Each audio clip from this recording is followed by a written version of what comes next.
ഗുരുവായൂര പ്രതിമയുടെ ആ പൂജയുടെ ഏറ്റവും വലിയ മഹത്വമായിട്ട് ഞാൻ കാണുന്നത് വിഗ്രഹങ്ങൾ ഓരോ നവനവങ്ങളായിരിക്കുന്ന പ്രതിഭാ സൃഷ്ടിയാണ് ഗുരുവായൂർ അമ്പലത്തിലിരിക്കുന്നത്.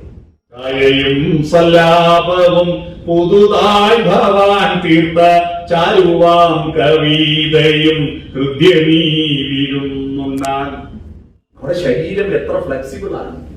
അതുകൊണ്ടാണ് എത്ര തിരക്കുള്ള ബസ്സിലും കണ്ടക്ടർക്ക് പോകാൻ സ്ഥലം. സംസ്കൃത യോഗോ മണിപ്രവാളം. ഈ ഭാഷയെന്ന് പറയുന്നത് പണ്ഡിതന്മാരല്ലാത്തവർക്ക് പ്രസിദ്ധമായത്. മന്ത്രം കേട്ടിട്ട് ദൈവം നീ നന്നായാലും നന്നായി, ഞാനെന്തോ ആയിക്കോട്ടെ, നീ നന്നായാലും എന്ന് തെറ്റിദ്ധരിച്ചു പോയി. കൊടുക്കേണ്ടത് അങ്ങോട്ട്, കൊടുക്കേണ്ടത് ഇങ്ങോട്ടായി പോയി, ഇങ്ങോട്ട് കൊടുക്കേണ്ടത് അങ്ങോട്ടായി പോയി.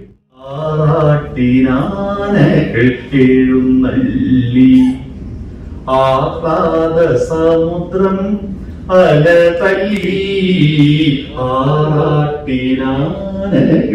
എഴുന്നള്ളി. എല്ലാവർക്കും നമസ്കാരം. ബഹുമാന്യനായ ഈ പരിപാടിയുടെ അധ്യക്ഷൻ ശ്രീ അഡ്വക്കേറ്റ് സി രാജഗോപാലൻ, ഇവിടെ ഈ പരിപാടി ഉദ്ഘാടനം ചെയ്ത തിരൂരിൽ നിന്ന് എന്നെ ഇവിടം വരെ എത്തിക്കാൻ മുൻകൈയെടുത്ത് എന്റെ സഹചാരിയായി ഒരുപാട് കാര്യങ്ങൾ സംസാരിച്ച് എനിക്ക് അദ്ദേഹത്തിന്റെ ഒരു പുസ്തകവും സമ്മാനിച്ചു. അതാണ് എനിക്ക് ഈ യാത്രയിൽ കിട്ടിയ ഏറ്റവും വലിയൊരു നിധി. ഡോക്ടർ പി എ രാധാകൃഷ്ണൻ ഈ പൈതൃകത്തിന്റെ secretary Madhu K Nair, treasurer K K Velayudhan, ഇവിടെ വേദിയിലും സദസ്സിലും ഇരിക്കുന്ന പൈതൃകത്തിന്റെ എക്സിക്യൂട്ടീവ് അംഗങ്ങളെ, ഇതിന്റെ കുടുംബ കൂട്ടായ്മയുടെ മെമ്പർമാരെ, അവരുടെ ബന്ധുജനങ്ങളെ, സഹോദരി സഹോദരന്മാരെ, സുഹൃത്തുക്കളെ, നിങ്ങൾക്കെല്ലാം വളരെ സന്തോഷമുണ്ട്. രുക്മിണിയുടെ പേരിലുള്ള ഒരു വാഴി, കൃഷ്ണന്റെ ആർദ്രതയുടെ ഉറവിടം, സ്വർണ്ണാഭരണ വിഭൂഷിതയായവൾ എന്നാണ് രുക്മിണി എന്ന വാക്കിന്റെ അർത്ഥം. ആ രുക്മിണിയുടെ സാന്നിധ്യമാണ്. അങ്ങനെയുള്ളൊരു ഹാളിൽ അറിവിന്റെ ഗരിമ ഉള്ള ഒരു മനുഷ്യൻ ഇവിടെ സംസാരിച്ചു കൊണ്ടിരിക്കുമ്പോഴാണ് ഞാൻ ഇവിടത്തേക്ക് കയറി വന്നത്. ഗരിമ എന്ന വാക്ക്, അതിൽ നിന്നാണ് ഗുരുവും ഗുരുവായൂരും നഗരവും എല്ലാം ഉണ്ടാവുന്നത്. ഗുരു ഗരിമ എന്ന വാക്ക്. ഗൗരി എന്ന് പേര് വരുന്നത് പാർവതിക്ക് ഗിരിയുടെ പുത്രിയായതുകൊണ്ടാണ്. ഗിരി എന്ന് പറയുന്നത് ഉയർന്നു നിൽക്കുന്നത്, വലുതായത് എന്നൊക്കെയാണ്. നഗരം എന്ന് പറയുന്നത് വലിയ വിശാലമായതുകൊണ്ടാണ്, വലിയതായതുകൊണ്ടാണ് നഗരം എന്ന് പറയുന്നത്. ഗരിമ എന്ന വാക്ക് അഷ്ടൈശ്വര സിദ്ധികളുള്ള ഹനുമാന് അഷ്ടൈശ്വര സിദ്ധികളിൽ ഒന്നാണ് ഗരിമ, വലുതാവാനുള്ള കഴിവ്. ആ ഗരിമ വലുതേത് ചെറുതേത് എന്ന് തിരിച്ചറിയുവാനുള്ള കഴിവുള്ളവനെയാണ് മനുഷ്യൻ എന്ന് പറയുന്നത്. മനുഷ്യൻ എന്ന് പറഞ്ഞാൽ ഗുരു എന്താണ്, ലഘു എന്താണെന്ന് അറിയുന്നവനാണ്. ഗുരു ലഘു നമ്മൾ സ്കൂളിൽ പഠിച്ചത് ദീർഘാക്ഷരം ഗുരുപദം, ഹ്രസ്വാക്ഷരം ലഘുവായിടും എന്നാണ്. പക്ഷെ വൃത്തം ഇന്ന് പഠിക്കുന്നില്ല സ്കൂളുകളിൽ. വൃത്തത്തിന്റെ പ്രത്യേകത, അത് പ്രപഞ്ചത്തിന്റെ അടിസ്ഥാന ഭാവം വൃത്തമാണ്, ഗോളമാണ് എന്നതാണ്. പ്രകൃതിയിൽ നിന്ന് നമ്മൾ മാറ്റുമ്പോഴാണ് ചതുരം ഉണ്ടാകുന്നത്. ചതുരം എന്ന് പറയുന്നത് സാമർഥ്യത്തിന്റെ ഭാഗമായി, അല്ലെ, അയാൾ നല്ല ചതുരനാണെന്ന് പറയുന്നത് ഈ വൃത്തത്തെ വെട്ടിച്ചുരുക്കി ചതുരമാക്കി മാറ്റുന്ന, തനിക്കനുസരിച്ച് മാറ്റിയെടുക്കാൻ കഴിവുള്ളവനാണ് ചതുരൻ. വിദ്യാചതുരനാണ്. പക്ഷെ ചതുരത്തിന് കോണുകളുണ്ട്, വക്കുമൂലയുണ്ട്, മുഴുവൽപ്പിക്കും. ഗോളത്തിനതില്ല, അത് ഉരുണ്ടുരുണ്ടു പോകും. പ്രപഞ്ചത്തിന്റെ അടിസ്ഥാന ഭാവം എന്താണ്? അത് ഗോളാകൃതിയാണ്. ഗോളത്തിന് പച്ച മലയാളത്തിൽ പണ്ട് പറഞ്ഞിരുന്ന വാക്ക് കുരു എന്നാണ്. പച്ച മലയാളത്തിൽ പറഞ്ഞിരുന്നത് കുരു എന്നാണ്. ഒരുപാട് ഗോളങ്ങൾ ഈ പ്രപഞ്ചത്തിലുണ്ട്. നക്ഷത്രങ്ങൾ ഗോളമാണ്, ഗ്രഹങ്ങൾ ഗോളമാണ്, ഉപഗ്രഹങ്ങൾ ഗോളമാണ്, എല്ലാം ഗോളമാണ്. തനത് ഭാവമാകാൻ കാരണം ഒരു മഗ്ഗിൽ, ഒരു ബക്കറ്റിൽ വെള്ളമെടുത്തിട്ട് നിങ്ങൾ ആകാശത്തേക്ക് ഒഴിച്ചാൽ ആ വെള്ളം ബക്കറ്റിന്റെയോ മഗ്ഗിന്റെയോ ഷേപ്പിൽ നിൽക്കുന്നില്ല. അത് സ്വയം എല്ലാം ഗോളങ്ങളായി മാറുന്നതാണ്. അതാണ് ഉരുത്തിരിയുക എന്ന് പറയുന്നത്. ഗോളങ്ങളായി മാറുകയാണ്. ഒരു കുഴക്കെട്ട ഉരുട്ടാൻ വേണ്ടി നമ്മൾ എത്ര സമയം എടുക്കുന്നു? അത്ര സമയമൊന്നും വേണ്ട. ഇത്രയാ ആയിരക്കണക്കിന് തുള്ളികൾ ഉരുട്ടിയെടുക്കുന്ന ഒരു അത്ഭുത പ്രക്രിയയിലെ ആരാണ് ഇത് ഉരുട്ടുന്നത്? ഈ ആരാണിത് ഉരുട്ടുന്നത്? ആ ഉരുട്ടുന്നവനെ, ഈ പ്രപഞ്ചം ഉരുട്ടി ഉണ്ടാക്കിയവനെ, അവനെയാണ് ഞാൻ ദൈവം എന്ന് പറയുന്നത്. തനിയെ ഉരുത്തിരിയുന്നവൻ, ഉരുട്ടി ഉണ്ടാക്കുന്നവൻ ദൈവം. ആ കുരുവാണ്. ലോകത്ത് ഒരുപാട് കുരുവുണ്ട്. അതിലൊരു കുരു മാത്രമേ ഐശ്വര്യമുള്ള കുരുവായിട്ട് ഇതുവരെ കണ്ടുപിടിച്ചിട്ടുള്ളൂ. അത് സ്ത്രീയുള്ള കുരുവാണ്. സ്ത്രീയുള്ള കുരു അത് ഭൂമി മാത്രമാണ്. ഭൂമിയിൽ മാത്രമേ വെള്ളമുള്ളൂ, അല്ലെ, ജീവനുള്ളൂ, ദൈവമുള്ളൂ. ഭൂമിയിൽ മാത്രമേ അമ്പലങ്ങളുള്ളൂ. അതുകൊണ്ട് ഈ ഭൂമിക്ക് പണ്ട് പറഞ്ഞു സ്ത്രീ കുരു എന്നും. അതാണ് നമ്മുടെ അമ്പ. മോഹൻജോദാരോയിലും ഹാരപ്പയിലും നടത്തിയ ഖനനത്തിലൂടെ കണ്ടുപിടിച്ചിരിക്കുന്ന ഇൻഡസ് വാലി സിവിലൈസേഷൻ, സിന്ധു നദീതട നാഗരികതയുടെ ലിപികൾ, അത് വായിച്ചവർ പറയുന്നു, വായിച്ചവർ പറഞ്ഞത് ഭാരതത്തിലെ ആദ്യത്തെ ദൈവം മാ എന്നാണ്, അമ്മ എന്നാണ്. മാ അമ്മയാണ്, അത് ഭൂമിയാണ്, ശ്രീ കുരുവാണ്. ആ ശ്രീ കുരു അമ്മ, അത് അമ്മ എന്നും അമ്പ എന്നും പറയും. അതാ ശ്രീ കുരു അമ്പ, അതാ ശ്രീ ഓമ്പ. കൊടുങ്ങല്ലൂർ ശ്രീ കുരുമ്പേ പാട്ട് കേട്ടിട്ടില്ലേ? ഇത് അമ്മയാണ്. മനസ്സിലായ? കുരു. ഈ പ്രപഞ്ചത്തില് എല്ലാം കുരുവാണ്. അപ്പൊ ഗരം കുരു, രണ്ട് വാക്കുകൾ അറിയിക്കണം. ഈ കുരു, ഈ ഭൂമി നമുക്ക് ലഭ്യമായിരിക്കുന്ന ഈ കുരു, ഈ കുരുവിനെ നമുക്ക് വലുതാക്കാനും പറ്റില്ല, ചെറുതാക്കാനും പറ്റില്ല. കുരുവിനെ വലുതാക്കാൻ പറ്റില്ല. നിലവിലുള്ളതിനെ വലുതാക്കാനും പറ്റില്ല, ചെറുതാക്കാനും പറ്റില്ല. അത് സ്വയം വലുതാകുന്നു. അതാണ് ജി ശങ്കരക്കുറുപ്പിന്റെ വിശ്വദർശനം എന്ന കവിതയിൽ ആദ്യത്തെ വരി, വന്ദനം സനാതനാനുക്രമ വികാസ പ്രപഞ്ചമേ എന്നാണ്. സനാതനമായി അനുക്രമമായി വികസിക്കുന്ന പ്രപഞ്ചം. അതാ ഈ പ്രപഞ്ചത്തിന്റെ പ്രത്യേകത. നിരന്തരം അത് വികസിച്ചുകൊണ്ടിരിക്കുന്നു. ആ വികസിച്ചുകൊണ്ടിരിക്കുമ്പോൾ ആ വികാസത്തിന് ഗരിമ എന്ന് പറയുന്നു. ഇതിനെക്കുറിച്ച് വയലാർ രാമവർമ്മയുടെ മനോഹരമായ ഒരു പാട്ടുണ്ട്. നീലഗിരിയുടെ സഖികളെ ജ്വാലാമുഖികളെ എന്ന പാട്ടിൽ ഒരു വരിയുണ്ട്. പണിഞ്ഞിട്ടും പണിഞ്ഞിട്ടും പണി തീരാത്തൊരു പ്രപഞ്ചമന്ദിരമേ. ഒരിക്കലും പണി തീരാതെ നിരന്തരം വികസിപ്പിച്ചുകൊണ്ടിരിക്കുന്ന പ്രപഞ്ചമന്ദിരം. ആ പ്രപഞ്ചമന്ദിരത്തിൽ മനുഷ്യരുണ്ടായതിനു ശേഷമാണ് ആ പദാർത്ഥനിഷ്ഠമായ ഗരിമയ്ക്കപ്പുറത്തേക്ക് ആധ്യാത്മികമായ ആത്മനിഷ്ഠമായ ഒരു ഗരിമ സൃഷ്ടിക്കാൻ തുടങ്ങിയത് മനുഷ്യൻ വന്നതിന് ശേഷമാണ്.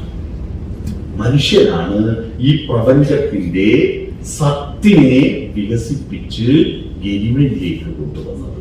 ആ സത്തിനെ ഗരിമയാക്കുന്നവനെ ഗുരു എന്ന് പറയാം. ഗുരു ആരാണ്? സത്യത്തിന്റെ ഗരിമയെ കണ്ടെത്തുന്നവരും അത് പറഞ്ഞു കൊടുക്കുന്നവരുമാണ് ഗുരു. സത്ത് എന്താണ്? പുറത്തെ കാഴ്ചകൾ, പുറത്തുള്ള ഞാൻ കാണുന്നത്, എന്നെ നിങ്ങൾ കാണുന്നത്, എന്റെ ശരീരത്തിൽ ഈ ബൾബിന്റെ പ്രകാശം വന്നിട്ട് അതിന്റെ റിഫ്ലക്ഷൻ നിങ്ങളുടെ കണ്ണിന്റെ കൃഷ്ണമണിയിലൂടെ ഉള്ളിലേക്ക് വന്നിട്ട് റെറ്റിനയിൽ തല കീഴായി പതിയുകയും, പക്ഷേ ആ ഒരുപാട് കാലത്തെ അനുഭവം കൊണ്ട് നിങ്ങൾക്ക് അതറിയാൻ തല കീഴല്ല നേരെയാണ് നിൽക്കുന്നതെന്നുള്ള തിരിച്ചറിവ് സംവേദന ഗ്രന്ഥികളിലൂടെ തലച്ചോറിൽ എത്തിക്കുകയും ചെയ്യുമ്പോഴാണ് നിങ്ങൾ എന്നെ കാണുന്നത്, ഞാൻ നിങ്ങളെ കാണുന്നത് ആണ്. പക്ഷേ അത് പുറത്തുള്ള പ്രകാശം. ആ ബാഹ്യപ്രകാശം, ഈ ബാഹ്യപ്രകാശത്തെ മനുഷ്യൻ ജനിക്കുന്നതിന് മുമ്പ് എല്ലാവരും കണ്ടിരുന്നു. പക്ഷിമൃഗാദികളെല്ലാം, ദിനോസറുകളും കണ്ടിരുന്നു. ബാഹ്യപ്രകാശത്തെ എല്ലാവർക്കും കാണാൻ പറ്റും. പക്ഷേ ആന്തരികമായ പ്രകാശത്തെ, ഉള്ളിലേക്കുള്ള പ്രകാശത്തെ കാണാൻ കഴിഞ്ഞപ്പോഴാണ് റേഷൻ കാർഡിൽ പേരുള്ളവരുണ്ടായത്. റേഷൻ കാർഡിൽ പേരുള്ളവർ മനുഷ്യൻ മാത്രമാണ്. നിങ്ങളുടെ വീട്ടിലെ പശുവിനും പട്ടിക്കും റേഷൻ കാർഡിൽ പേരില്ല. എന്തുകൊണ്ടാണ് നിങ്ങൾ റേഷൻ കാർഡിൽ പേരുള്ളവരാകുന്നത്? നിങ്ങളുടെ അച്ഛനും അമ്മയും മനുഷ്യരായതുകൊണ്ട് നിങ്ങൾക്ക് റേഷൻ കാർഡിൽ പേര് ചേർക്കുന്നു സർക്കാർ. പക്ഷെ സത്യത്തിൽ നമ്മൾ റേഷൻ കാർഡിൽ പേര് വെക്കാൻ അർഹതയുണ്ടോ എന്ന് പരിശോധിക്കണം. അങ്ങനെ പരിശോധിക്കണമെങ്കിൽ നമ്മുടെ ഗുരുലക്കുക്കൾ തമ്മിൽ തിരിച്ചറിവുണ്ടാവണം. വൃത്തത്തെ പറ്റിയാണ് ഞാൻ പറഞ്ഞത്, ഗോളത്തെ പറ്റിയാണ് പറഞ്ഞത്. ഇന്നത്തെ കുട്ടികൾക്ക്, വൃത്തം പഠിക്കാത്ത കുട്ടികൾ, ചതുരം മാത്രം പഠിക്കുന്ന കുട്ടികൾക്ക് അതിൻ്റെതായ പ്രശ്നങ്ങൾ.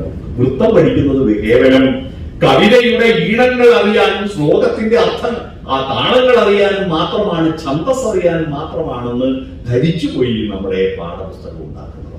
വൃത്തം പഠിക്കുമ്പോൾ വൃത്തം എന്ന് പറയുന്നത് തുടങ്ങിയെടുത്ത് അവസാനിക്കുന്നതാണ്. വൃത്തം എന്ന് പറയുന്നത് തുടങ്ങിയെടുത്ത് അവസാനിക്കുന്നതാണ്. അംബികാതനയനും തന്നുടെ സുതന്മാരും നിർമ്മലന്മാരാം മുനി വർഗവും ദ്വിജന്മാരും വീണ്ടും ദ്രോണരും കൃപരും അശ്വത്ഥമ വിദൂരരും എന്ന് പറയുമ്പോ ഒരു വൃത്തം തുടങ്ങി വീണ്ടും അവിടെ നിന്ന് ആരംഭിക്കുകയാണ്. ഛായയും സല്ലാപവും പുതുതായി ഭവാൻ തീർത്ത ചാരുവാം കവിതയും ഹൃദ്യമീ വിരുന്നുണ്ണാൻ. അത് തന്നെയാണ് തോളത്തൂഖനം തൂങ്ങും വണ്ടിതൻ തണ്ടും പേറി കാളകൾ മന്ദം മന്ദം ഇഴഞ്ഞു നീങ്ങിയിടുന്നു. അത് തന്നെയാണ് അശ്രുവാൽ കടലിൽ തീർത്തോരാദിമ കവി പാടി അത്രിയാം മഹർഷിതൻ ആശ്രമവാടം പൂകി. തുടങ്ങിയെടുത്ത് വീണ്ടും ആരംഭിക്കുന്നതാണ് വൃത്തം. ആ വൃത്തമാണ് കേക. ഞാനിപ്പോ ചൊല്ലിയത് കേകയാണ്. തോളത്തൂ 3, ഖനം തൂവും 2 2. വണ്ടിതൻ എന്നത് അക്ഷരത്തിൽപ്പെടില്ല. വണ്ടി താത്താണ്. വണ്ടി തൻ 3, തണ്ടും പേറി 2 2. ആദ്യത്തെ 3 പിന്നെ 2 2. 3 2 2 3 2 2 എന്ന എഴുത്തുകൾ 14 അല്ലെ? 14 അക്ഷരത്തിന് 6 ഗണം. പാദം 2ലും 1 പോലെ, മുമ്പിലും പുറകിൽ 2 വരിയും ഒരുപോലെയാണ്.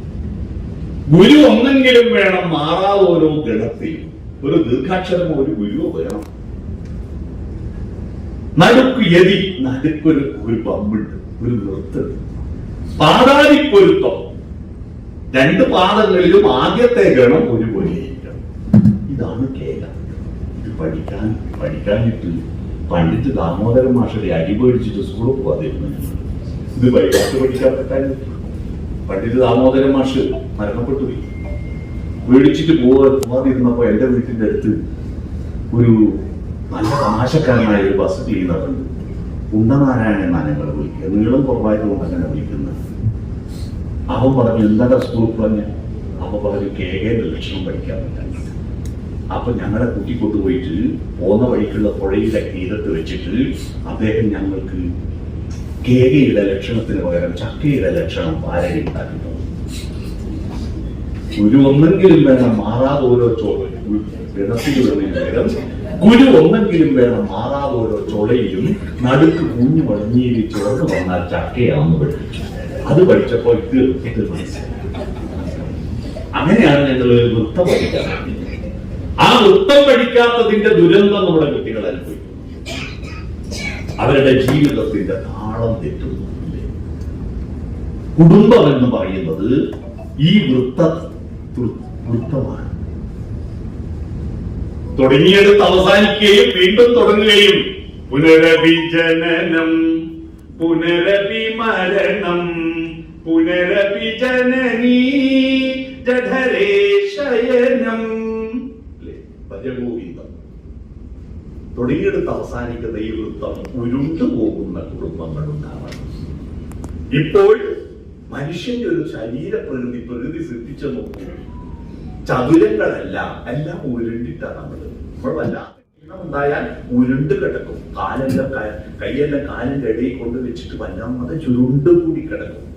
അമ്മയുടെ ഗർഭപാത്രത്തിൽ കിടന്നതുപോലെ കിടക്കാനാണ് നമുക്ക് ഏറ്റവും സുഖം. ഉരുണ്ടു കൂടി കിടക്കാൻ. ആ ഉരുളിച്ച നമ്മുടെ വീടുകളിലുണ്ടോ? ഉരുണ്ടു കൂടുന്നുണ്ടോ? ഇല്ല.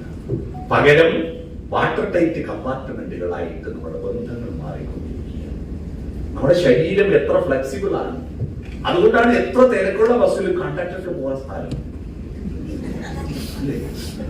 അല്ല, ഈ ശരീരം മുഴുവൻ ഇങ്ങനെ ചതുരങ്ങളായിട്ട് പെറ്റി അറ്റിയിടും പോലെ ആളാക്കിയിട്ടെങ്കിൽ ഇതിന്റെ ഇടയിലൂടെ പോകാൻ പറ്റുമോ? ഇതെല്ലാം ഫ്ലെക്സിബിൾ ആയതുകൊണ്ടാണ് എത്ര വയറ് നിറയെ ഭക്ഷണം കഴിച്ചാലും പായസം കുടിക്കാൻ സ്ഥലം കിട്ടും. അതുകൊണ്ടാണ് ഇതിന്റെ ഫ്ലെക്സിബിലിറ്റിയാണ്. ആ ഫ്ലെക്സിബിലിറ്റിയുടെ സാധ്യതകൾ ഉപയോഗപ്പെടുത്തിക്കൊണ്ട് മാനവിക ബന്ധങ്ങളും പ്രകൃതിയും മനുഷ്യനും തമ്മിലും, പ്രകൃതിയും മനുഷ്യനും ദൈവവും തമ്മിലുള്ള ബന്ധങ്ങളുടെ സൂക്ഷ്മതയിലേക്ക് മുന്നോട്ട് പോകാൻ കഴിയുമ്പോഴാണ് നമ്മുടെ മനുഷ്യ ജീവിതം സാർത്ഥകമാകുന്നത്. അതുകൊണ്ട് നമ്മുടെ ഇതിഹാസങ്ങളെല്ലാം, നമ്മുടെ ദൈവ തത്വശാസ്ത്രങ്ങളെല്ലാം കുടുംബം അധിഷ്ഠിതമായിട്ട് കഥകളാക്കി മാറ്റിയതാണ്, അല്ലെ? ഉപനിഷത്തുകളും വേദങ്ങളും ഒക്കെ ഉണ്ടായ കാലത്ത് അത് ആരാണ് അറിയുന്നത്? ദൈവത്തെ അറിഞ്ഞിരുന്നവരാരാ? ആരണ്യാന്തരഗഹ്വരോദര തപസ്ഥാനങ്ങളിൽ സൈന്ധവോദാര ശ്യാമ മനോഭിരാമ മുളിനോപാന്ത പ്രദേശങ്ങളിൽ ആരംഭമുഖമി പ്രപഞ്ച പരിണാമോ ഭിന്ന സർഗക്രിയ സാരം തേടി അലഞ്ഞു പണ്ട്. അവർക്ക് അറിയായിരുന്നു ദൈവത്തെ. അരണ്യാന്തരങ്ങളിൽ, കാട്ടിനകത്ത്, ഗഹ്വരോദരങ്ങളിൽ, ഗുഹയ്ക്കകത്ത്, സൈന്ധവോദാര ശ്യാമ മനോഭിരാമ മുളിനോപാന്ത പ്രദേശങ്ങൾ, സിന്ധു നദിയുടെ അതിമനോഹരമായ കറുത്ത മണൽത്തിട്ടകളിൽ ആരായിരുന്നു? അന്തർമുഖരായിരുന്നു. ഉള്ളിലേക്ക് നോക്കിയിരുന്നിട്ട് ഈ പ്രപഞ്ചത്തിന്റെ പരിണാമം, മാറ്റങ്ങളുടെയും ഭിന്ന സർഗാത്മകതയുടെയും സാരവും സത്യവും എന്തെന്ന് തേടി അലഞ്ഞു. അവർക്ക് തിരിച്ചറിവുണ്ടായിരുന്നുള്ളൂ. പിന്നെ എപ്പോഴാണ് നമ്മൾക്ക് ദൈവത്തെ കിട്ടിയത്? സാധാരണ മനുഷ്യർക്ക് ദൈവത്തെ കിട്ടിയത് എപ്പോഴാണ്? പായച്ചോ അപാമര ജനപ്രസിദ്ധ. പായച്ചോ അപാമര ജനപ്രസിദ്ധ. ലീലാതിലകത്തിൽ, മണിപ്രവാളത്തിന്റെ ലക്ഷണഗ്രന്ഥമായ ലീലാതിലകത്തിൽ പറയുന്നു, പ്രായച്ചോ അപാമര ജനപ്രസിദ്ധ. അപാമരന്മാർക്ക് ഭാഷ, സംസ്കൃതയോഗോ മണിപ്രവാളം. ഈ ഭാഷ എന്ന് പറയുന്നത് പണ്ഡിതന്മാരല്ലാത്തവർക്ക് പ്രസിദ്ധമായത്. പണ്ഡിതന്മാരല്ലാത്ത സാധാരണ മനുഷ്യർക്ക് മനസ്സിലാവുന്ന അവിടെ ഒരു പ്ലുതമുണ്ട്. പ്ലുതവുമായി ബന്ധപ്പെട്ട് മഞ്ജുളാലുണ്ടായി, അറിയില്ലേ? പ്ലുതമെന്ന സംസ്കൃതത്തിലെ ഒരു അക്ഷരവുമായി ബന്ധപ്പെട്ടിട്ടാണ് ഇവിടെ മഞ്ജുളാലുണ്ടായത്. ഗുരുവായൂരിൽ കിഴക്കേ നടയിൽ മഞ്ജുളാലുണ്ടായത്. കാരണം 3 മാത്രയുള്ള അക്ഷരം സംസ്കൃതത്തിൽ മാത്രമേ ഉള്ളൂ. ക, കി, കൂ എന്നൊക്കെ പറയുന്നത് എല്ലാം 2 മാത്രയാണ്. ക എന്ന് പറഞ്ഞ 1 മാത്രയാണ്. എന്നാൽ 3 മാത്രമുള്ള അക്ഷരമാണ് ഓ ആ കൂട്ടുന്നത്. ആ ഓ ആ ഇത് അർത്ഥം അറിയാതെയാണ് പൂന്താനം പത്മനാഭോ അമരപ്രഭു, പത്മനാഭോ അമരപ്രഭു എന്നതിന് പകരം പത്മനാഭോ മരപ്രഭു എന്ന് വായിച്ചത്. ഈ ഓ ആ പ്ലുതം മനസ്സിലായില്ല. അപ്പോ എല്ലാ പണ്ഡിതന്മാരും അദ്ദേഹത്തെ പരിഹസിച്ചപ്പോഴാണ് മരത്തിനും ഞാൻ പ്രഭു തന്നെ എന്നുള്ള പാടുണ്ടാവുകയും, അല്ലെ, മഞ്ജുളാലുണ്ടാവുകയും ചെയ്തു. മനസ്സിലായി? അവിടെയും പ്രഭു ഉണ്ടാവുന്നത് അവിടെയാണ്. അതാണ് പ്രായച്ചോ അപാമര ജനപ്രസിദ്ധ. അപാമരന്മാർക്ക്, പണ്ഡിതന്മാർക്ക് അറിയുന്ന ഭാഷയാണ് സംസ്കൃത ഭാഷ. എന്നാൽ പ്രായച്ചോ പാമര ജനപ്രസിദ്ധമാണ് ഭാഷ. ഇത് കേരള ഭാഷ. മനസ്സിലായി? ഇത് തമ്മിലുള്ള വ്യത്യാസം പാമരജനവും അപാമരജനവുമാണ്. പാമരന്മാർക്ക് വിഗ്രഹത്തിലാണ് ദൈവം എന്നൊരു ശ്ലോകം കേട്ടിട്ടുണ്ട്. അഗ്നിർദേവോ വിജാതീനാം മുനീനാം ഹൃദിദൈവതം പ്രതിമാം അപ്രബോധീനാം സർവത്ര സമദർശിനാം. അഗ്നിയിൽ, ബ്രാഹ്മണർക്ക് അഗ്നിയിലാണ് ദൈവം, മുനിമാർക്ക് ഹൃദയത്തിലാണ് ദൈവം, പാമരന്മാർക്ക്, അപ്രബോധികൾക്ക് വിഗ്രഹത്തിലാണ് ദൈവം, സമദർശികൾക്ക് എല്ലായിടത്തും ദൈവമാണ്. എല്ലായിടത്തും ദൈവമാണ്.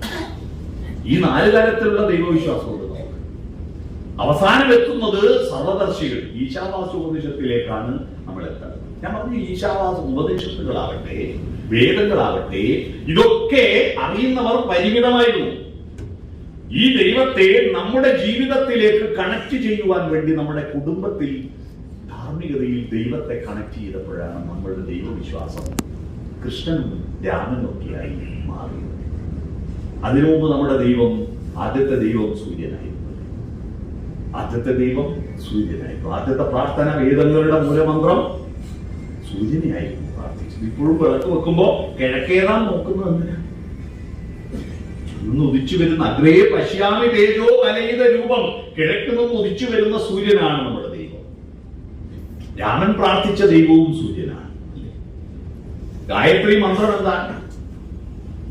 ഗായത്രി എന്ന സിനിമയിൽ ഒരു പാട്ടുണ്ട്. ഗായത്രി എന്ന് പറഞ്ഞൊരു സിനിമയുണ്ട്, മലയാള സിനിമ. അതിലൊരു പാട്ടുണ്ട്. ആ പാട്ടിൽ ഗായത്രി മന്ത്രത്തെ കുറിച്ചാണ്. മനസ്സാകുന്ന പത്മതീർത്ഥത്തെ ഉണർത്താൻ വേണ്ടി പത്മതീർത്ഥമേ ഉണരൂ, മാനസ പത്മതീർത്ഥമേ ഉണരൂ, അഗ്നിരഥത്തിലുദിക്കുമുഷസിൻ അർഘ്യം നൽകൂ. അർഘ്യം എന്താ? അർഘ്യം പറയാം. അർഘ്യപാദ്യാദികൾ, അതിഥിദേവോ ഭവ എന്ന് പറയുന്ന ഭാരത തത്വശാസ്ത്രത്തിൽ ഒരു അതിഥിയെ വീട്ടിലെത്തുമ്പോൾ സ്വീകരിക്കുന്ന ഏറ്റവും പ്രധാനപ്പെട്ട ചടങ്ങാണ് അർഘ്യം കൊടുക്കുക. കാല് കഴുകാൻ വെള്ളം കൊടുക്കുക, കുടിക്കാൻ വെള്ളം കൊടുക്കുക. അതൊരു മര്യാദയാണ്. കാല് കഴുകാൻ വെള്ളം കൊടുക്കാൻ കാരണം അന്ന് പണ്ട് പാതുകങ്ങൾ ഉണ്ടായിരുന്നില്ല, ചെരുപ്പുണ്ടായിരുന്നില്ല. എന്തെല്ലാം ചവിട്ടിക്കാൻ വരുന്നു അറിയില്ലല്ലോ. ആ ബുദ്ധികൾ ഇങ്ങോട്ട് കയറ്റണ്ടാന്ന് കരുതി കാല് കഴുകിയിരിക്കും. ഇപ്പൊ എല്ലാവരും ചെരുപ്പുണ്ട്. പിന്നെ വൃത്തികേടുകളും കുറവാണല്ലോ പുറത്ത്, അല്ലേ? കാരണം എല്ലായിടത്തും ടോയ്ലറ്റും വന്നത്, അതുകൊണ്ട് വൃത്തികേടുകൾ കുറവാണ്. അതുകൊണ്ട് കാല് കഴിയിലും കുഴപ്പമില്ല. ഞങ്ങളുടെ നാട്ടിലൊക്കെ കാല് കഴിക്കുന്നത് നവവധുവിനെ ഭർത്താവിന്റെ വീട്ടിലേക്ക് കയറ്റുമ്പോ അമ്മായിയമ്മ വിളക്ക് പിടിച്ച് നിൽക്കുമ്പോ ഒരാളുണ്ടാവും കാല് കഴുകാൻ പിണ്ടിയും കൊണ്ടോട് നിൽക്കുന്നത്. എന്തിനാ ഈ കാല് കഴിക്കുന്നത്? മറ്റാരുടെ കാലിനും കുഴപ്പമില്ല, ഇവരുടെ കാലിന് മാത്രമാണ് കുഴപ്പമൊന്നുമില്ല. ആ സമയത്ത് അമ്മായിയമ്മ അവളോട് പറയാണ്, നിന്റെ വീട്ടിലെ ഒരു വൃത്തികെട്ട ശീലം ഇങ്ങോട്ട് കയറ്റണ്ട, അതാണ് അല്ലെ? അവിടത്തെ നെഗറ്റീവ് മുഴുവൻ കഴുകിക്കളഞ്ഞിട്ട് അവിടുത്തെ പോസിറ്റീവ് വെളിച്ചമായിട്ട് ഇങ്ങോട്ടേക്ക്, നെഗറ്റീവ് കളഞ്ഞിട്ട് പോസിറ്റീവായിട്ട് കയറി വരിക എന്നാണ് ഇതിന്റെ അർത്ഥം. അപ്പൊ കാല് കഴുകിയതിന് കുഴപ്പമില്ല, കുടിക്കപ്പെടണം കൊടുക്കണം അല്ലേ? വന്ന ഉടനെ കുടിക്കണം. നമ്മുടെ ഇഷ്ടംപോലെ ഭക്തന്മാരും പൂജയും പൂജാമുറികളും വർദ്ധിക്കുമ്പോഴും നമ്മുടെ വീടുകളിൽ അതിഥികൾ വന്നു കുറെ നേരം വർത്തമാനം പറഞ്ഞ് പോകാൻ ഇറങ്ങുന്ന ചായ പറഞ്ഞു ചോദിക്കുന്ന വൃത്തികെട്ട സ്വഭാവമില്ല. സൂര്യൻ ഉദിച്ചു വരുമ്പോൾ അർഘ്യം കൊടുക്കും. എങ്ങനെയാണ് സൂര്യന് കൊടുക്കുന്നത്? സൂര്യന്റെ മക്കൾക്ക് കൊടുത്താൽ മതി, തുളസിക്ക് വെള്ളം നനച്ചാൽ മതി, സൂര്യന് കൊടുക്കുന്ന അർഘ്യമാകും അത്. അതിരഥത്തിൽ ഉദിക്കുന്ന ഉഷസ്സിന് അർഘ്യം നൽകൂ, ഗന്ധർവ സ്വരഗംഗയുണരൂ, ഗായത്രികൾ പാടും. ഗായത്രി എന്ന് പറയുന്നത് പാടുന്നവനെ രക്ഷിക്കുന്നത് എന്നാണ് അർത്ഥം. സ്ത്രീ എന്ന് പറഞ്ഞാൽ ത്രാണനം ചെയ്യുന്നത്, പുത്രൻ എന്ന് പറഞ്ഞാൽ പുത്തിൽ നിന്ന് അച്ഛനെ ത്രാണനം ചെയ്യുന്ന, പുന്നാമാകും നരകത്തിൽ നിന്ന് പിതാവിനെ ത്രാണനം ചെയ്യുന്നത് കൊണ്ടാണ് പുത്രൻ എന്ന് പേര് വന്നത്. അതുപോലെ ഗായം പാടുക, പാടുന്നവരെ രക്ഷിക്കുന്ന മന്ത്രമാണ് ഗായത്രി, സൂര്യഗായത്രി. ആ ഗായത്രി ഓം സത് സവിതുർവരേണ്യം ഭർഗോ ദേവസ്യ ധീമഹി ധിയോ യോ ന പ്രചോദയാത്. ഈ മന്ത്രം ചൊല്ലുന്നത് നമ്മുടെ ഭാരതത്തിന്റെ ഏറ്റവും വലിയ ദൗർബല്യം. മന്ത്രങ്ങൾ ആർക്ക് വേണ്ടിയാണെന്ന് തിരിച്ചറിയില്ലായ്മയാണ്. മന്ത്രങ്ങൾ ദൈവത്തിന് വേണ്ടിയാണെന്ന് വിചാരിച്ചു പോയി. ഗുരുവായൂരപ്പന് മുമ്പിൽ ചൊല്ലുന്ന മന്ത്രങ്ങളെല്ലാം അദ്ദേഹത്തെ ബോധവൽക്കരിക്കാനാണെന്ന് ധരിച്ചു പോയി. ആരും നമ്മൾ ദൈവത്തെ നന്നാക്കാൻ പുറപ്പെടുക. മന്ത്രം കേട്ടിട്ട് ദൈവം നീ നന്നായാലും നന്നായി, ഞാനെന്തോ ആയിക്കോട്ടെ, നീ നന്നായാലും എന്ന് തെറ്റിദ്ധരിച്ചു പോയി. കൊടുക്കേണ്ടത് അങ്ങോട്ട് കൊടുക്കേണ്ടത് ഇങ്ങോട്ടായി പോയി, ഇങ്ങോട്ട് കൊടുക്കേണ്ടത് അങ്ങോട്ടായി പോയി. ഇങ്ങോട്ട് കൊടുക്കണമെന്നല്ലേ നമ്മൾ തൊഴുമ്പോ കയ്യിലെ പ്രധാനപ്പെട്ട ലൈക്കടിക്കുന്ന വിരൽ ഇങ്ങോട്ടല്ലേ, അങ്ങോട്ടാണോ? ഞാൻ നമസ്തേ എന്ന് പറഞ്ഞല്ലോ. നമസ്തേ എന്ന് പറഞ്ഞപ്പോ നമസ്തേ എന്ന് പറഞ്ഞാൽ എന്താ? നീയല്ലേ വലുത്, ഞാനല്ല വലുത്, നീയാ വലുത്. മാം പറഞ്ഞ ഞാനല്ലേ, ഞാൻ പറഞ്ഞ അല്ലാന്നല്ലേ. അപ്പൊ നമാന്ന് പറഞ്ഞ ഞാനല്ലാന്നല്ലേ. പിന്നെ ആരാ? നീയാ വലുത്. നമസ്തേ, നോട്ട് മീ ബട്ട് യു. ഞാനല്ല, നീയാ വലുത്. ദൈവമേ, മനുഷ്യരെ നിങ്ങളാണ് വലുത്, പ്രകൃതിയെ നീയാണ് വലുത്. പിന്നെ എന്തിനാണ് ഈ വിരലും അങ്ങോട്ട് ചൂണ്ടാത്തത്? പ്രധാനപ്പെട്ട വിരല് തള്ളവരൽ ഇതല്ലേ, ഇങ്ങോട്ടാണ് ചൂണ്ടുന്നത്. അത് വലുതാണ്, അത് വലുതാണ്. അതിനെ വീണ്ടും വലുതാക്കാൻ പറ്റുമോ? വലുതായതിനെ വീണ്ടും വലുതാക്കാൻ പറ്റുമോ നമുക്ക്? ദൈവം ഏറ്റവും വലുതാണ്, ഏറ്റവും വലുതിനെ പിന്നെയും വലുതാക്കാൻ നമുക്ക് കഴിയുമോ? പിന്നെ ആരെ വലുതാക്കേണ്ടത്? വലുതാക്കേണ്ട ഇവിടെയാണ്. അതുകൊണ്ട് ഇങ്ങോട്ട് വലുതാക്കാൻ മന്ത്രങ്ങൾ ആര് കേൾക്കണം? മന്ത്രങ്ങൾ കേൾക്കേണ്ടത് ഹിമാലയത്തിൽ തട്ടി പ്രതിധ്വനിക്കും മട്ടിൽ ആളുകൾ നാമം ചൊല്ലും അവനവൻ കെട്ടിടാതെ. കുഞ്ഞുണ്ണി മാഷൊരു കവിതയാട്ടോ. ഹിമാലയത്തിൽ തട്ടി പ്രതിധ്വനിക്കും മട്ടിൽ ആളുകൾ നാമം ചൊല്ലും അവനവൻ കെട്ടിടാതെ. ഞാൻ കേൾക്കട്ടെ രാമ രാമ രാമ എന്ന് ചൊല്ലും. എന്തിനാണ് രാമ രാമ എന്ന് ചൊല്ലുന്നത്? രാമനെ ശക്തിപ്പെടുത്താനാണോ? അദ്ദേഹത്തെ നമ്മൾ വിചാരിച്ച് ശക്തിപ്പെടുത്താൻ പറ്റൂ? രാജോച്ചാരണ മാത്രേണ മുഖാൻ വിദ്യന്തിപാതക ഗുണപ്രവേശ ഭീര്യാജ മകാരശ്ച കവാടവേ. രാമാന്ന് ചൊല്ലുന്നത് ഇവിടെ വെളിച്ചം പടർത്താനാണ്. ധിയോ യോന പ്രചോദയാ. ധീ എന്ന് പറഞ്ഞാൽ ബുദ്ധിയാണ്. ബുദ്ധി, ധീ എന്ന് പറഞ്ഞാൽ ബുദ്ധി. മൃഗങ്ങൾക്ക് ബുദ്ധിയില്ല, ധീയുണ്ട്. ബുദ്ധിയില്ല. മൃഗങ്ങൾക്ക് അറിവുണ്ട്, ഭക്ഷണം കിട്ടുന്നിടം അറിയാം. ധീയും കൂട്ടുമ്പോഴാണ് ബുദ്ധി ഉണ്ടാകുന്നത്. ആ ധിയോ യോന പ്രചോദയ. എന്റെ ധീയെ ബുദ്ധിയാക്കി മാറ്റുന്ന പ്രകാശമേ വന്നാലും എന്നല്ലേ ഗായത്രി പറയുന്നത്, അല്ലെ? അതിനെയാണ് ആദ്യം പ്രാർത്ഥിച്ചത്. ആരാണ് രാമൻ പ്രാർത്ഥിച്ച ദൈവമാണ്? സാക്ഷാൽ ശ്രീരാമൻ പ്രാർത്ഥിച്ച ദൈവമാണ്. മഹാവിഷ്ണുവിനെ പ്രാർത്ഥിച്ചോ രാമൻ? ഇല്ല. സരസ്വതിയെ പ്രാർത്ഥിച്ചോ? രാമൻ പ്രാർത്ഥിച്ചത് 3 ദൈവത്തെയാണ്. ഒന്ന് ഗംഗയാണ്. ശൃംഗിവേര രാജ്യത്തേക്ക് കാനന രാജ്യത്തേക്ക് കടക്കുമ്പോ, ഗംഗാതടം കടക്കുമ്പോ ഗംഗയെ പ്രാർത്ഥിക്കുന്നുണ്ട് രാമൻ. രണ്ടാമത് പ്രാർത്ഥിച്ചത് വരുണനെയാണ്, സമുദ്രത്തെ. സേതുബന്ധനത്തിന് തൊട്ടു മുമ്പായിട്ട് സമുദ്രത്തെ പ്രാർത്ഥിക്കുന്നുണ്ട് രാമൻ. മൂന്നാമത് പ്രാർത്ഥിച്ചത് അഗസ്ത്യ മുനിയുടെ നിർദ്ദേശപ്രകാരം രാവണവധം നടത്താൻ ഒരു നിവൃത്തിയും കിട്ടാതിരുന്നപ്പോ അഗസ്ത്യാഗമനവും ആദിത്യസ്തുതിയും ഉണ്ട്, അല്ലെ? അഗസ്ത്യ മുനിയുടെ നിർദ്ദേശപ്രകാരം ആദിത്യൻ സൂര്യനല്ലേ, ആദിത്യ ഹൃദയമന്ത്രം. സന്താപനാശകരായ നമോ നമ, അന്ധകാരാന്തകായ തേ നമോ നമ, ചിന്താമണേ ചിദാനന്ദായ തേ നമ, നീഹാരനാശകരായ നമോ നമ, ശാന്തായ രൗദ്രായ സൗമ്യായ ഘോരായ കാന്തിമതാം കാന്തി രൂപായ തേ നമ, താവര ഗംഗമാചാര്യായ തേ നമ. ഇത്തമാദിത്യ ഹൃദയം ജപിച്ചു നീ ശത്രുക്ഷയം വരുത്തിയിടുക സത്വരം. ശിവരാമപള്ളിയുടെ ധർമ്മരാജ എന്ന നോവൽ വായിച്ചായിരുന്നു. ഇവിടെ ധർമ്മരാജ വായിച്ചിട്ടുണ്ടോ? എന്തൊരു നോവലാണെന്നറിയോ? ഈ നോവലിന്റെ പ്രധാനപ്പെട്ട കീ ഹോളാണ് ആദിത്യ ഹൃദയം.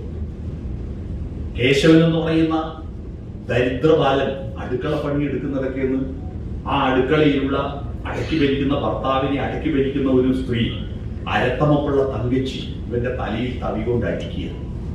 അടിയും കൊണ്ട് ചോരി ഒലിപ്പിച്ചിട്ട് ഇവൻ ഓടാൻ കാരണം ഇവന് അത്രയും ദരിദ്രനാണ്. ഇവൻ കളപ്രാക്കോട്ട തമ്പിയുടെ എഴുത്തുകാരൻ. അവന് അക്ഷരം അറിയാം. അതുകൊണ്ട് കളപ്രാക്കോട്ട തമ്പി കണക്ക് പറഞ്ഞു. പക്ഷേ കള്ളക്കണക്കുണ്ടാക്കുന്നവളാ കളപ്രാക്കോട്ട തമ്പിയുടെ ഭാര്യയാണ്. ഈ കള്ളക്കണക്ക് കണ്ടുപിടിച്ചു കൊടുക്കുന്നവനാണ് ഈ കേശവൻ. അതുകൊണ്ടാണ് ഇവനെ കണ്ടുപിടിക്കുന്നത്. ഇവന് കണക്കറിയാലോ. അതുകൊണ്ട് ഇവനെ എങ്ങനെ ഉപദ്രവിക്കണമെന്ന് വഴി നോക്കി നടക്കുകയായിരുന്നു അരത്തമുക്കുള്ള തങ്കച്ചി. അപ്പോഴാണ് ശിവരാത്രിക്ക് ഭക്ഷണം കൊണ്ടുവന്ന് ഇവ വാശി പിടിച്ചത്. എല്ലാവരും വ്രതം അനുഷ്ഠിച്ച് നിൽക്കുമ്പോ ഈ പയ്യൻ പറഞ്ഞു എനിക്ക് ഭക്ഷണം തന്നു. അപ്പോ ഇവള് ശകാരിക്കുക. 10,000 കണക്കിന് ചെലുത്താനെ കൊണ്ട് നിന്റെ മാമന്മാർ ഏരാപ്പടി നേടി വെച്ചിരിക്കണം അപ്പീ, അല്ലാതെ കുമ്പേല നോവാറുമാര് പറയും. അന്നത്തെ തമിഴ് കലർന്ന തിരുവിതാംകൂർ ഭാഷ. 10,000 കണക്കിന് തിന്നണമെങ്കിൽ നിന്റെ കാരണവന്മാർ ഏക്കർ കണക്കിന് ഭൂമി ഉണ്ടാക്കി വെച്ചിരിക്കണം. ഇത് ദാരിദ്ര്യമാണല്ലോ, അല്ലാതെ വയറ് നിറയൂല എന്ന് പറഞ്ഞപ്പോ പെണ്ണരിശി നാട്ടിൽ പെമ്പട തിന്ന് ചത്തു, ആൺപട അലന്ന് ചത്തു എന്ന് പറഞ്ഞത്. പെണ്ണുങ്ങൾക്ക് മേധാവിത്വമുള്ള നാട്ടിൽ ഇവ ഈ അരത്തമുള്ള തങ്ങിച്ച് മാറ്റി ഭയങ്കരമായ തടിയിൽ ഓവർ തിന്നു. പെമ്പട തിന്ന് ചത്തു, ആൺപട ഭക്ഷണം കിട്ടാതെ അലന്ന് ചത്തു. പിന്നെങ്ങനെ നോവാതെ ഭാര്യ എന്ന് പറഞ്ഞപ്പോ തന്നെ അപമാനിച്ചതാണ്. പെണ്ണരശ് നാട് ഭർത്താവിനെ ഭരിക്കുന്ന ഇവളാണെന്ന് പറഞ്ഞു. രണ്ടാമത് തടിക്കുകയാണെന്ന് പറഞ്ഞു. അത് കേട്ടപ്പോ ഇവൾ കാവികൊണ്ട് പറ്റേറ്റി. ഇവൻ എഴുന്നേറ്റു. ആ അടിച്ച കൈ വാഴട്ട്. ഇന്ന് നിങ്ങൾ എന്റെ തലയിൽ കുളം തോട്ടി, നാളെ തറവാട് കുളം തോണ്ടുന്ന കാലം വരും. അന്ന് പറയാം ശേഷം എന്ന് പറഞ്ഞിട്ട് ഇവർ നേരെ പോയത് ഉദയഗിരി കോട്ടയിലാണ്. ഉദയഗിരി കോട്ടയിൽ തിരുവിതാംകൂർ രാജാവിന്റെ പട്ടാളക്കാരുടെ അവിടെ പുള്ളിപ്പട്ടാളത്തിൽ ചേരാനാണ്. NCC, അന്നത്തെ NCCന്റെ പേര് പുള്ളിപ്പട്ടാളം. അപ്പോഴാണ് അനന്തപത്മനാഭൻ പടത്തലവൻ കുതിരപ്പുറത്ത് പുറത്തേക്ക് ഇറങ്ങുമ്പോ ഇവൻ ചോരി ഒലിപ്പിച്ച് വരുന്ന കണ്ടപ്പോ അപശകുനമാണെന്ന് പറഞ്ഞു. പക്ഷെ ഇവനൊരു മന്ത്രം ചൊല്ലി, അത് ആദിത്യ ഹൃദയ മന്ത്രമായിരുന്നു. അപ്പോ അനന്തപത്മനാഭൻ പറഞ്ഞു, അവൻ ചൊല്ലുന്ന മന്ത്രത്തെക്കാൾ പരിശുദ്ധമായ മന്ത്രം വേറെ എന്തുണ്ട് എന്ന് പറഞ്ഞിട്ട് ആ പയ്യനെ അനന്തപത്മനാഭൻ എടുത്ത് പുറത്തിരുത്തി, കുതിരപ്പുറത്തിരുത്തി. അതിന് കാരണം അവനോട് ചോദിച്ചപ്പോ 3-4 മറുപടിയിലൂടെ ഇവന്റെ പേഴ്സണാലിറ്റിയെ തിരിച്ചത്. ഒന്നാമത്തെ ചോദ്യം, നീ എങ്ങോട്ട് പോകുന്നു അപ്പൻ? അപ്പൊ ഞാൻ പുള്ളിപ്പട്ടാളത്ത് ചേരാൻ പോകുന്നു. പൊന്നു തമ്പുരാനെ സേവിച്ചാൽ കണ്ടവരുടെ കാല് പിടിക്കാതെ കഴിയാനും. അപ്പൊ നമ്പർ 1 രാജ്യസ്നേഹം, 2 അഭിമാനബോധം, കണ്ടവരുടെ കാല് പിടിച്ചു. നിന്റെ ഈ തലയിലെ മുറിവ് നിനക്ക് ഈ അപ്പൊ അതിന്റെ മറുപടി നാവിന്റെ നെറിവ് കേടുകൊണ്ട് കിട്ടി, തോന്നിയാസം പറഞ്ഞിട്ട് കിട്ടി. അപ്പൊ സത്യസന്ധനല്ലേ, ഞാനൊന്നും ചെയ്തിട്ടില്ല, ഞാൻ അടക്ക ചുടങ്ങിക്കൊണ്ടിരിക്കുകയായിരുന്നു. അവൻ വന്ന് എന്റെ കത്തിയിലോട്ടൊരു കയറ്റം, ഞാൻ എന്നാ ചെയ്യാനാ? എല്ലാ പ്രതികളും പറയുന്നത് അല്ലേ, കുത്തിക്കൊന്നോ പറഞ്ഞ ഞാൻ അടക്ക ചുടങ്ങിക്കൊണ്ടിരിക്കുമ്പോ അവൻ വന്ന് എന്റെ കത്തിയിലോട്ടൊരു കയറ്റം. തന്നെ ഇവൻ പറഞ്ഞു തോന്നിയാസം പറഞ്ഞിട്ട് കിട്ടി. എന്നിട്ട് അങ്ങോട്ട് കൊടുക്കാതെ പോന്നു, തിരിച്ചു കൊടുക്കാതെ പോകുന്നു. അപ്പൊ ഇവൻ പറഞ്ഞു എന്ത് ചെയ്യാം, തന്നത് പെറ്റമ്മയെ പോലെ ഒരു പെണ്ണായി പോയി. അപ്പൊ സ്ത്രീകൾ അടിക്കാൻ പാടില്ല എന്നാ ചെറിയ ചെക്കനുള്ള തിരിച്ചറിവ്. അപ്പൊ 4 ഗുണങ്ങളില്ലേ, അത് കണ്ടപ്പോ ഇവനെടുത്ത് കുതിര പുറത്തേക്ക് അവനെ കൊട്ടാരത്തിലെ രാജാവിന്റെ കിടപ്പുമുറി വൃത്തിയാക്കുന്ന പണി കൊടുത്തു. ഒരു ദിവസം രാജാവിന് പാതരക്കെന്തോ പുറത്തിറങ്ങി പോയപ്പോ ഇറങ്ങിപ്പോയാൽ ഉടൻ തന്നെ ഇവർ തുണി കൊണ്ട് പൊടി തുടച്ച് ചെറിയ കുട്ടിയല്ലേ ആ കോണിച്ചോട്ടിൽ ഉറങ്ങിപ്പോയി. രാജാവ് രാവിലെ എഴുന്നള്ളി വരുമ്പോ ഈ കോണിച്ചോട്ടിൽ ഒരു പയ്യൻ ഒരു വല്ലാത്ത വേഷവും ധരിച്ച് കിടന്നോണ്ടെന്ന് കേട്ട് രാജാവ് ദേഷ്യം വന്നു. ആരെവിടെ ഈ അശ്രീകരത്തെ കുറിച്ച് കാരാഗൃഹത്തിൽ കിടക്കും, അവനെ കുറിച്ച് കാരാഗൃഹത്തിൽ. അന്ന് ഫ്രഞ്ച് കമ്പനിയിൽ നിന്ന് രാജാവിന് ഒരു കപ്പൽ പഞ്ചസാര വന്നു. പഞ്ചസാരയിൽ അത്ഭുതമാണ് ഇവിടെ, ശർക്കരയിലുള്ളൂ. പഞ്ചസാര കിട്ടിയപ്പോ രാജാവിന് അത് ഭയങ്കര സന്തോഷമായി. രാജാവ് രാജ്യത്ത് വലിയ ആഘോഷം നടത്തി. ആഘോഷമൊക്കെ കണ്ട് വളരെ സന്തോഷത്തോടെ രാജാവ് ഉറങ്ങുമ്പോ തന്റെ ദളവയോട്, രാമയ്യൻ ദളവയോട് ചോദിച്ചു, ദളവേ, ഇന്ന് ഞാൻ ആരെയാണോ കണി കണ്ട് ഇന്നത്തെ പോലൊരു സന്തോഷം എനിക്ക് വേറെ ഉണ്ടായില്ല. ദളവ പറഞ്ഞു, നിങ്ങൾ കണി കണ്ട പയ്യൻ കാരാഗൃഹത്തിലായിരുന്നത്. അവനെ കാരാഗൃഹത്തിൽ അടക്കാൻ പാടില്ല, അവനെ കൊണ്ടുപോവാ. എന്റെ നീട്ടെഴുത്ത് ഉദ്യോഗം, രാജാവിന്റെ ഉത്തരവുകൾ എഴുതിയിട്ട് ഒപ്പിടിക്കുന്ന ജോലി നീട്ടെഴുത്ത് ഉദ്യോഗം കിട്ടിയ പയ്യനാക്കിയത്. ആ പയ്യൻ അവിടുന്ന് തുടങ്ങിയിട്ട് തിരുവിതാംകൂറിന്റെ ദിവാനായി മാറിയ വലിയ ദിവാൻജി എന്നറിയപ്പെടുന്ന രാജാ കേശവദാസന്റെ കാര്യം ഞാൻ പറഞ്ഞ വെറും കഥയല്ല. രാജാ കേശവദാസ് തിരുവിതാംകൂറിന്റെ ആധുനിക തിരുവിതാംകൂറിന്റെ മുഖം മാറ്റിമറിച്ചത് ഈ കേശവപിള്ള ദിവാനാണ്. മനസ്സിലായോ? അറിയണം, ഇതൊക്കെ വായിക്കണം കേട്ടോ. ഇതൊക്കെ നമ്മൾ ഇതൊന്നും വായിക്കാതെ ഏതൊക്കെ നമ്മൾ വായിക്കണം, ഇതൊക്കെ വായിക്കണം. പോട്ടെ, ഞാൻ പറഞ്ഞു വന്നത് ആ തിരുവിതാംകൂറിനെ മാറ്റിമറിച്ച മന്ത്രമാണ് ആദിത്യ ഹൃദയ മന്ത്രം. സൂര്യനെയാണ് പ്രാർത്ഥിച്ചത്. ആ സൂര്യനാണ് പ്രകാശം ഉള്ളിലേക്ക്, ആ പ്രകാശത്തെ ഉള്ളിലേക്ക് ഏറ്റുവാങ്ങുന്നതാണ്. അതായിരുന്നു നമ്മുടെ ആദ്യത്തെ ദൈവം, ആദ്യത്തെ മന്ത്രം അതായിരുന്നു സൂര്യൻ. പിന്നീട് ചന്ദ്രൻ വന്നു, നക്ഷത്രങ്ങളൊക്കെ വന്നു അല്ലേ. അതെല്ലാം പിന്നെ മഴ ദൈവമായി, പുഴ ദൈവമായി. ഗംഗേജ യമുനേ ജൈവ ഗോദാവരി സരസ്വതി നർമ്മദേ സിന്ധു കാവേരി ജലേസ്മിൻ സന്നിധിം കുരു. പുഴ ദൈവമായി. ഭൂമി ദൈവമായി. സമുദ്രവസനേ ദേവി പർവതസ്ഥന മണ്ഡിതേ വിഷ്ണുപത്നി നമസ്തുഭ്യം പാദസ്പർശം ക്ഷമസ്വമേ. എന്റെ കാഴ്ച വിട്ടു പോർക്കണേ എന്ന് പറഞ്ഞിട്ട് നിലത്ത് ചവിട്ടുന്നതിന് മുമ്പ് ഈ മന്ത്രം ചൊല്ലി. ഭൂമി ദൈവമായി, പർവ്വതം ദൈവമായി, ഹിമവാൻ ദൈവമായി, പർവ്വതത്തിന്റെ പുത്രി ദൈവമായി, പർവ്വതത്തിൽ നാഗങ്ങളുടെ ഉഗ്രശക്തിയായി കൂടുന്ന ശിവൻ ദൈവമായി. അങ്ങനെ ആ ദൈവങ്ങളെല്ലാം പിന്നെ മനുഷ്യന്റെ ദൈവമായത് എപ്പോഴാണ്? അതൊക്കെ വലിയ ദൈവമായിരുന്നു. വലിയ ദൈവമാണ്. മനുഷ്യന്റെ ദൈവം കുടുംബവുമായിട്ട് ഈ ദൈവത്തെ കണക്ട് ചെയ്യുന്നപ്പോ, ശിവനും പാർവതിയും കഥയുണ്ടായപ്പോ, ഭാര്യ ഭർത്തൃ ബന്ധം, പ്രണയം അല്ലെ, പ്രണയം, ആ പ്രണയത്തിൽ തപസ്, ആ തപസ്സിന്റെ കാഠിന്യം. അപർണ എന്ന് പാർവതിക്ക് എങ്ങനെ പേരുവെന്നൊന്നും അറിയാമോ? പാർവതിയുടെ മറ്റൊരു പേര് അപർണ. സന്യാസിമാർക്ക് തപസ് ചെയ്യുമ്പോ, ഭക്ഷണം കഴിക്കാതെ തപസ് ചെയ്യുമ്പോ ഒരേല തിന്നാം ഒരു ദിവസം, ഒരേല തിന്നാം ദിവസം എന്ന് അതുപോലും തിന്നാതെ, പർണം പോലും കഴിക്കാതെ തപസ് ചെയ്തപ്പോഴാണ് ആരായത്? അപർണ ഉണ്ടായത്. അത്രയും ഉത്കടമായ പ്രണയമായിരുന്നു. ആ പ്രണയം അവസാനം വിവാഹബന്ധത്തിലാവുന്നു. കുടുംബ ബന്ധത്തിൽ ഉണ്ടാകുന്ന അപമാനം, അതാണ് ദക്ഷന്റെ കഥ. എന്റെ നാട്ടിലെ ഉത്സവത്തിന്റെ, എന്റെ നാട്ടിലെ ഉത്സവം നിങ്ങൾ വന്നോ എനിക്കറിയില്ല, കൊട്ടിയൂര് ദക്ഷയാഗം നടന്ന സ്ഥലമാണെന്നാണ് അറിയപ്പെടുന്നത്. അതാണ് അപമാനിതയാകുന്ന സതിയുടെ കഥ, അവള് മരിക്കുന്ന കഥ, പ്രതികാരം ചെയ്യുന്നതിന്റെ കഥ. മനുഷ്യന്റെ കഥയല്ലേ ഇതൊക്കെ? ആ കഥ വരുന്നു. ആ കഥയുടെ കൂട്ടത്തിൽ ജീവന്റെ ഉൽപ്പത്തിയും വികാസവും തന്നെയും കഥ വരുന്നു. ദശാവതാര കഥകൾ വരുന്നു. ആ ദശാവതാര കഥകളിൽ കണ്ണാ ദേവി കന്യാകുമാരി എന്നൊരു പാട്ടുണ്ട്. ആ പാട്ടിന്റെ ഒരു മനോഹാരിത, പണ്ടത്തെ സിനിമാ പാട്ടുകളും ഇപ്പോഴത്തെ സിനിമാ പാട്ടുകളും തമ്മിൽ വ്യത്യാസം. പണ്ടത്തെ സിനിമാ പാട്ടുകൾ ആശയം കൊണ്ട്, അർത്ഥം കൊണ്ട് ഗംഭീരമാണ്.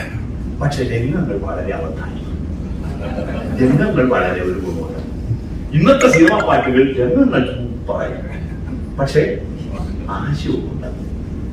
എനിക്ക് ഏറ്റവും ഇഷ്ടപ്പെട്ട ഒരു പാട്ട്, ആ പാട്ട് അതിന്റെ രംഗം ഞാൻ മനസ്സിൽ ഇങ്ങനെ കണ്ടിട്ടുണ്ട്. എഴുന്നള്ളി ആഹ്ലാദ സമുദ്രം അല തല്ലി, എഴുന്നള്ളി ആനന്ദ ഭൈരവി.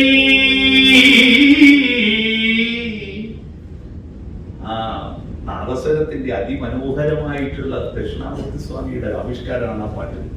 ആനന്ദ ഭൈരവി താളത്തിൽ മേളത്തിൽ അമ്പല തുളസികൾ തുമ്പിതുള്ളി, ആറാട്ടിനാനെഴുന്നള്ളി.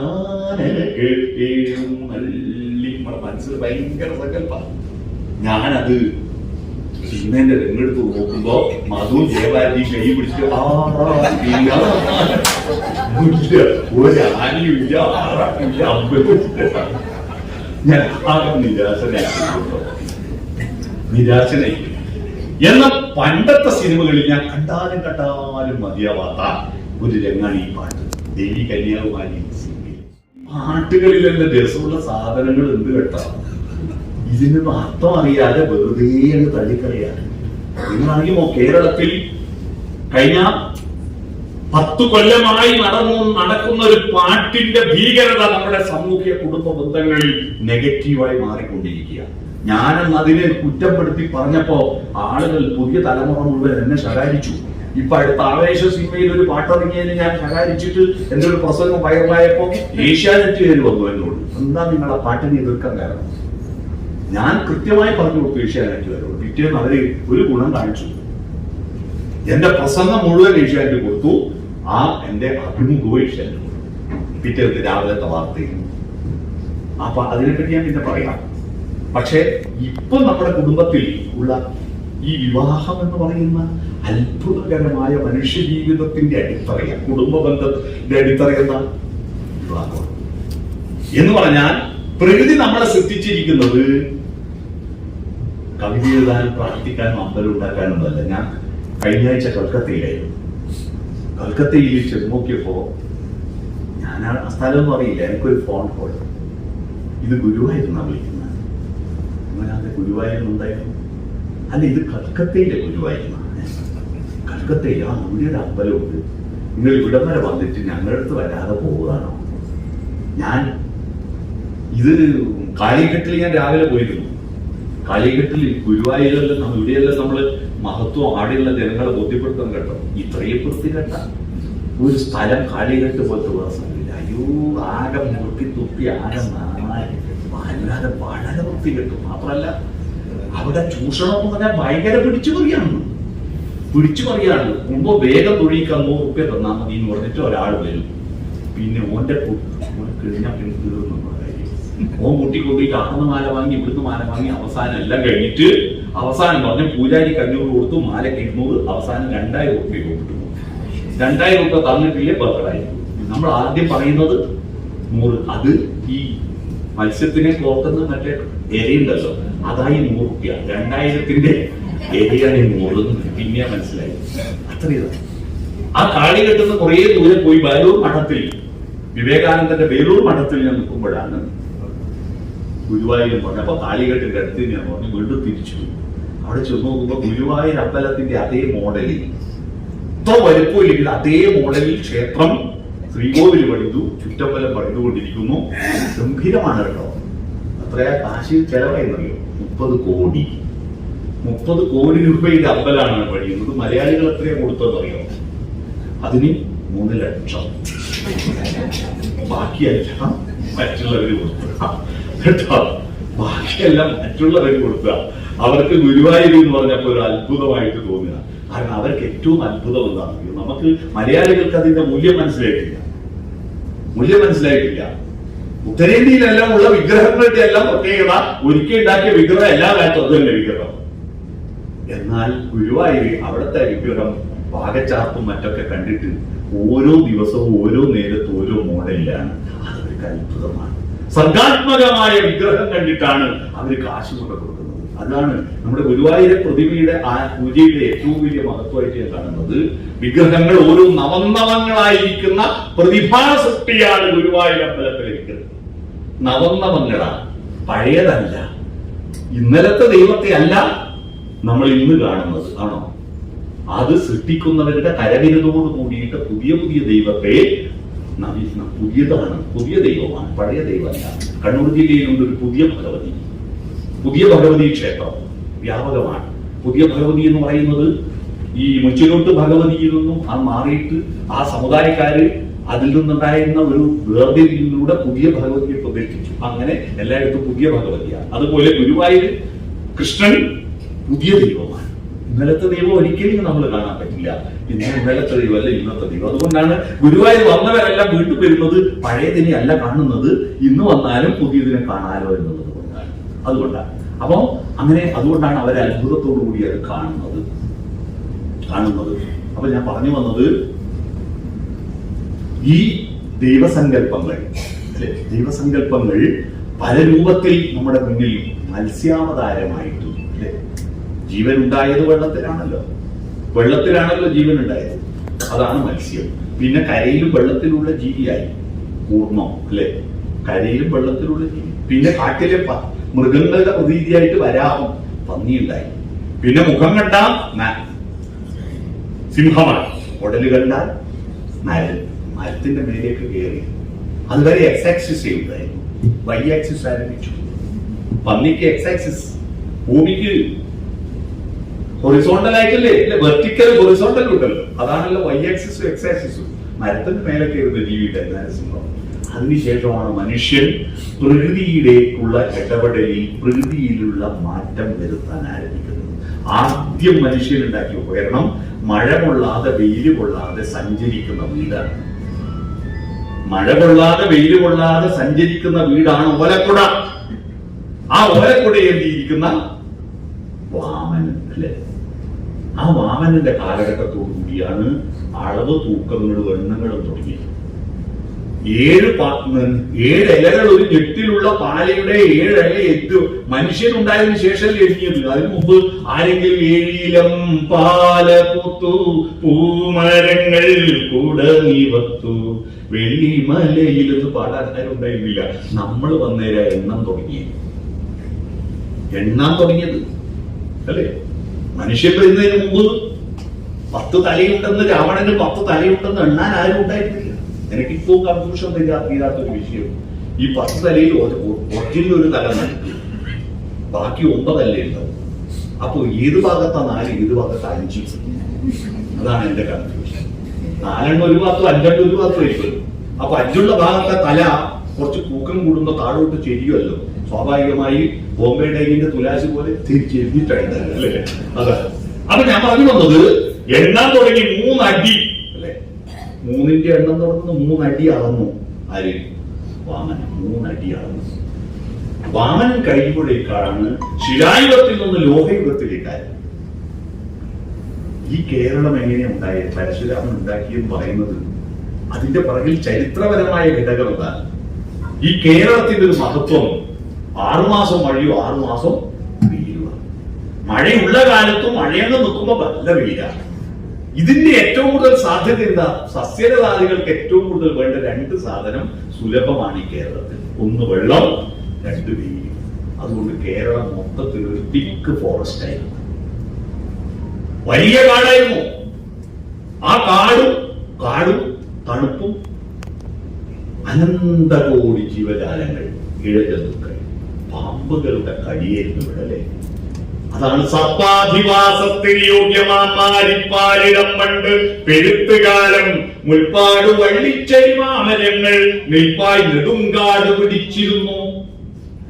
അതുകൊണ്ട് ഈ പാമ്പിനെ കണ്ടിട്ട് ഇവിടെ വെള്ളമുണ്ടെന്ന് കേട്ടിട്ട് ആര്യന്മാർ ഇങ്ങോട്ട് വന്നു. അവർക്കാണ് വെള്ളം ഒരു പ്രധാന ഘടകം. വെള്ളത്തെ ഉപയോഗിച്ച് ശുദ്ധി ആരംഭിച്ചു എന്നതാണ് ആര്യന്മാരുടെ പ്രത്യേകത. കൃത്യമായി കുളിക്കണം, ദേവാലയം നടത്തണം, പൂജ നടത്തണം, അല്ലെ, അഭിഷേകം നടത്തണം. അഭിഷേകം എന്ന് പറയുന്ന അഭിസേചനം എന്ന വാക്കിൽ നിന്ന് അഭിഷേകം ഉണ്ടായിരുന്നു. വെള്ളം പ്രധാനം. അപ്പൊ ഈ വെള്ളം ഉത്തരേന്ത്യയിൽ വെള്ളത്രയില്ല. വെള്ളം അന്വേഷിച്ച് ഇവിടെ വന്നെങ്കിലും പാമ്പിനെ കണ്ടിട്ട് തിരിച്ചുപോയി. മാത്രമല്ല കിഴക്ക് ഭാഗത്ത് വലിയ പർവ്വതമാണ്. ഈ പർവ്വതം കടന്ന് വരാൻ പറ്റാഞ്ഞിട്ട് അഗസ്ത്യ മുനി ഒരൊറ്റ ചവിട്ടി നമുക്ക് പാലക്കാട് വഴി തമിഴ്നാട്ടിലേക്ക് പോകാൻ വഴി കിട്ടിയെന്നാ പറയുന്നത്. അവിടെയെ കുഴിയൂ താണിട്ടു. അഗസ്ത്യ മുനി ചവിട്ടി കുഴിച്ച സംസ്കാരം ഒരു ദിവസം പൊട്ടിമുളക്കുന്നതല്ല. കഴിഞ്ഞുപോയ തലമുറയുടെ അനുഭവം, മനുഷ്യന്റെ പ്രത്യേകത ഭൂതകാലത്തിന്റെ അനുഭവങ്ങളിൽ നിന്ന് ഊർജം ശേഖരിച്ച് വർത്തമാന കാലഘട്ടത്തിന്റെ യാഥാർത്ഥ്യങ്ങളോട് വരച്ചു കത്തിച്ച് അതിന്റെ വെളിച്ചത്തിൽ ഭാവി കാലത്തെ രൂപപ്പെടുത്തുന്നവനെ മാത്രമേ മനുഷ്യരെന്ന് പറയൂ. ഈ സംവാദങ്ങൾ നിങ്ങളുടെ വീട്ടിലുണ്ടാവും. സംവാദങ്ങൾ ഇല്ലാണ്ടിരിക്കുമ്പോൾ വീടുകളാണ് എന്തുണ്ടാവുന്നത്? വിവാദങ്ങൾ ഉണ്ടാവുന്നത്. അതുകൊണ്ട് സംവാദത്തിന്റെ ഇടമായിട്ട് കുടുംബ ബന്ധങ്ങൾ മാറണം. നല്ല കാര്യങ്ങൾ ചർച്ച ചെയ്യണം, നല്ല പുസ്തകങ്ങൾ വായിക്കണം, നല്ല കവിതകൾ ചൊല്ലണം, നല്ല ചിത്രങ്ങൾ കാണണം, നല്ല പൂക്കളെ ആസ്വദിക്കണം. അത്തരത്തിലുള്ള വീടുകളായി മാറാൻ സംസ്കാരം പകരണം. അതാണ് അരയിൽ നൂല് പിടിക്കുന്നത്. എന്റെ സംസ്കാരം എന്ന് പറയുന്നത് ഞാൻ ഒറ്റക്ക് പിരിച്ചുണ്ടാക്കിയ നൂലല്ല. എന്റെ അച്ഛൻ പിരിച്ച നൂലിന്റെ ബാക്കി ഞാൻ പിരിച്ചു. ഒരച്ഛൻ പിരിച്ച ഒരന്റെ അച്ഛൻ പിരിച്ചു. ഇങ്ങനെ പിരിച്ച് ചേർക്കുന്നതാണ് നൂല്. ആ ചരട് കൊണ്ട് അരയിൽ ബന്ധിക്കുമ്പോൾ നിന്റെ ശരീരത്തിന്റെ ചോദനകൾ, മൃഗദുഷ്ടകളെ സംസ്കാരത്തിന്റെ ഭാവനകൾ കൊണ്ട് പിടിച്ചു കെട്ടുന്നു. അതാ അരയിലെ നൂല് കിട്ടുന്നത്. മനസ്സിലായി? അരയിൽ നൂല് കിട്ടുന്നതിന്റെ അർത്ഥം എന്താണെന്ന് ഞാൻ പലരോടും ചോദിച്ചിട്ട് മറുപടി കിട്ടാനിട്ട് ആകെ ഒരു വയോജന സംഗമത്തിൽ ഒരു റിട്ടയറായ ടീച്ചർ പറഞ്ഞു, എന്തിനാണ് ആരും പറഞ്ഞാൽ ചേരിക്ക് തോന്നുന്ന പറയും, എന്താ കുഞ്ഞിനെ പ്രസവിക്കുന്നത് അമ്മ, ഗർഭം ധരിക്കുന്ന അമ്മ, എരിയൂട്ടുന്ന അമ്മ, ഒന്നുമില്ല അമ്മയെ ചെയ്യുന്നത്. അപ്പൊ അച്ഛന് ഒരു പ്രയാസം വേണ്ട, അച്ഛന്റെ കുഞ്ഞല്ലേ കുട്ടി, അവർ കുട്ടിയെ പാർട്ടീഷൻ ചെയ്ത് 2 ആക്കി നടുക്കൊരു അതിരില്ല പകുതി അച്ഛന് ഞാനോ ആരെങ്കിലും ഈ ബന്ധനമാണ്, സംസ്കാര ബന്ധനമാണ്. ആ സംസ്കാര ബന്ധനം നടത്തുന്ന കുടുംബമായി മാറാൻ നിങ്ങൾക്ക് കഴിയട്ടെ. അതാണ് പൈതൃകം. മനസ്സിലായോ? പൈതൃകം. അത്തരത്തിൽ പൈതൃകം ഗുരുവായൂർ എന്ന് പറയുന്ന ഈ ഒരു കൂട്ടായ്മയുടെ ഭാഗമായി നിങ്ങളുടെ കൂട്ടത്തിൽ എന്റെ ചില ചിന്തകൾ, എന്റെ ചില തോന്നിയാക്ഷരങ്ങൾ നിങ്ങളുമായി പങ്കുവെക്കാൻ അവസരം തന്നതിന് ഇതിന്റെ സംഘാടകരോട് നന്ദി പറയുന്നു.